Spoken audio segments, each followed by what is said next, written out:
सबसे पहले इस वक्त की बड़ी खबर आपको बता दें, भूकंप के तेज झटके पूरे उत्तर भारत में महसूस किए गए। पूरा उत्तर भारत देर रात हिल गया। राजधानी दिल्ली और एनसीआर में भूकंप के तेज झटके महसूस किए गए। झटका इतना तेज था कि बेड हिलने लगा और सोते हुए लोग हड़बड़ा कर उठ गए। लोग घरों से निकलकर बाहर आ गए, कहीं तो रात भर बाहर ही रहे। रिक्टर स्केल पर भूकंप की तीव्रता 6.3 दर्ज हुई, जबकि इसका केंद्र नेपाल के अच्छम में जमीन के 10 किलोमीटर नीचे मिला। और आज तक पर लगातार आप कवरेज देख रहे हैं। आज तक में सबसे पहले भूकंप की खबर आप तक पहुंचाई। देर रात करीब 2 बजे ये झटके महसूस किए गए, जब लोग गहरी नींद में सो रहे थे। रात भर दहशत का माहौल बना रहा। नेपाल के अच्छम में भूकंप का केंद्र बताया जा रहा है। तीव्रता 6.3 मापी गई है। किस तरह के नुकसान की खबरें आ रही हैं, उस पर भी लगातार आज तक की नजर बनी हुई है। पल पल की अपडेट्स आपको देश भर से हम पहुंचा रहे हैं। तो ये बड़ी खबर इस वक्त की आपको बता दें, भूकंप के तेज झटके पूरा उत्तर भारत हिल गया। राजधानी दिल्ली और एनसीआर में भूकंप के तेज झटके महसूस किए गए और ये झटके इतने तेज थे कि जो लोग सो रहे थे उनकी नींद खुल गई, बेड हिलने लगे, लोग सोते हुए हड़बड़ा कर उठे, लोग घरों से बाहर निकल आए और रात भर दहशत का माहौल बना रहा। आधी रात लोग जागे। तस्वीरें आपको दिखा रहे हैं, देखिए किस तरह से बेड भी हिले हैं। बत्तियां आपको हिलती हुई तस्वीर में नजर आ रही होगी। भूकंप की तीव्रता 6.3, नेपाल के अछाम में भूकंप का केंद्र। तो आधी रात लोग जागे और रात भर दहशत का माहौल देखने को मिला। कई लोग तो कार में ही सोए। आपको ग्राफिक्स के जरिए भी जानकारी दे दे, भूकंप के तेज झटके किस तरह से उत्तर भारत में महसूस किए गए। रात 8:20 पर तीव्रता 4.9 पहला झटका। रात 1:57 पर तीव्रता 6.30। तो ये दूसरा झटका महसूस किया गया।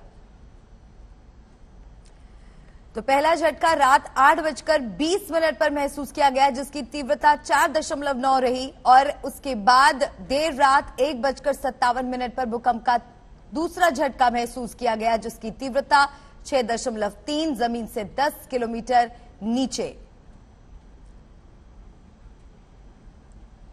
तो केंद्र इसका भूकंप का अच्छाम नेपाल में, जगह जमीन से 10 किलोमीटर नीचे। दिल्ली एनसीआर में भी भूकंप के तेज झटके देर रात महसूस किए गए और आज तक लगातार इस खबर पर बना रहा।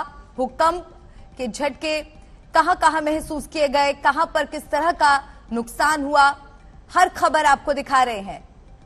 रात 2 बजे से लगातार आज तक पर यह कवरेज चल रही है और आगे भी आपको इसी तरह से जानकारी पहुंचाते रहेंगे। तो ये बड़ी खबर इस वक्त की, भूकंप के तेज झटके से पूरा उत्तर भारत हिल गया। राजधानी दिल्ली और एनसीआर में भूकंप के तेज झटके महसूस किए गए। झटका इतना तेज था कि बेड हिलने लगे और सोते हुए लोग हड़बड़ा कर उठ गए। लोग घरों से बाहर निकल गए। देखिए तस्वीरें आ रही हैं, एक एक करके तस्वीरें भी आपको दिखा रही है। हिलता हुआ पंखा आप देख सकते हैं। लोग गहरी नींद में सो रहे थे। करीब 2 बजे ये झटके महसूस किए गए। लोग हड़बड़ा कर उठे और रात भर दहशत का माहौल देखने को मिला। कहीं झूमर हिला, कहीं स्कूटी हिली, तो कहीं बेड बिस्तर हिलने की खबर। रात को आधी रात जब झटके महसूस किए गए तो लोग अपने घरों से एहतियातन बाहर निकल आए। कई लोगों ने तो पूरी रात उसके बाद अपनी गाड़ी में ही बिताई। लोग घरों से बाहर निकल गए, कई तो रात भर बाहर ही रहे। रिक्टर स्केल पर भूकंप की तीव्रता 6.3 दर्ज हुई, जबकि इसका केंद्र नेपाल के अच्छाम में जमीन के 10 किलोमीटर नीचे मिला।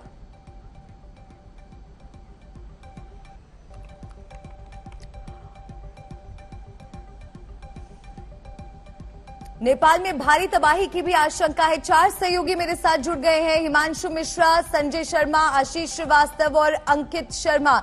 सबसे पहले संजय जी आपके पास आते हुए, ये झटके काफी तेज थे, रात भर दहशत का माहौल, किस तरह की जानकारी मिल रही है?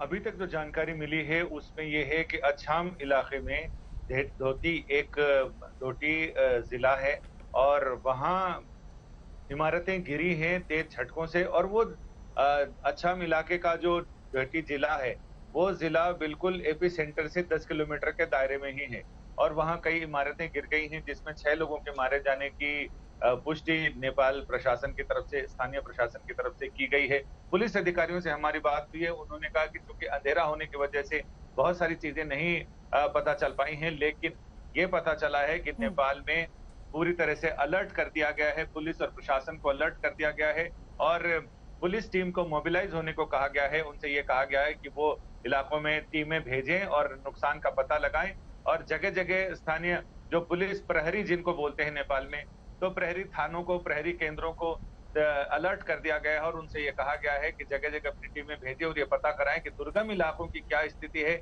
वहां पर कितना नुकसान हुआ है। क्योंकि जी। नेपाल बेसिकली वहां पर जो कम्युनिकेशन संचार की व्यवस्था है वो ऐसे ही बहुत तेजी से संचार उपकरण काम नहीं करते हैं और संचार व्यवस्था इतनी एडवांस नहीं है। लिहाजा पिछली बार 2015 में जब भूकंप आया था तो मैं वो कवर करने गया था। उस समय नेपाल में 3-3 दिन बाद हम जहां पहुंचे थे वहां पता चला कि ना प्रशासन को कोई खबर है, ना लोगों तक कोई राहत टीम पहुंची है। ये राहत की बात जरूर है कि ऊपरी इलाकों में जो पहाड़ी इलाके हैं, हिमालय का क्षेत्र ऐसे भी बहुत संवेदनशील रहा है भूकंप को लेकर। विकास के नाम पर जो निर्माण हो रहे हैं उससे और खतरा बढ़ रहा है।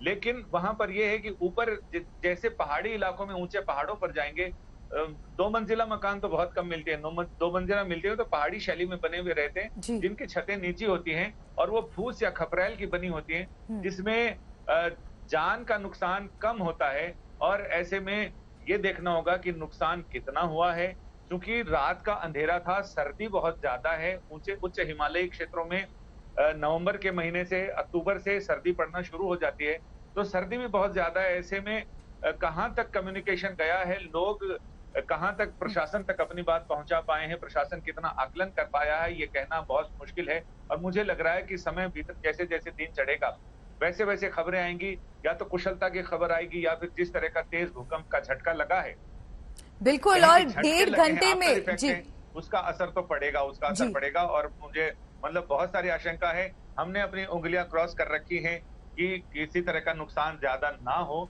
लेकिन अब प्रकृति ने किस तरह से जिस बिना विकास का बदला विनाश से चुकाया है, ये इसका सिर्फ अंदाजा लगा सकते हैं, सिर्फ हम सोच सकते हैं। अभी तो जैसे जैसे दिन चढ़ेगा वैसे वैसे तस्वीरें सामने आएंगी।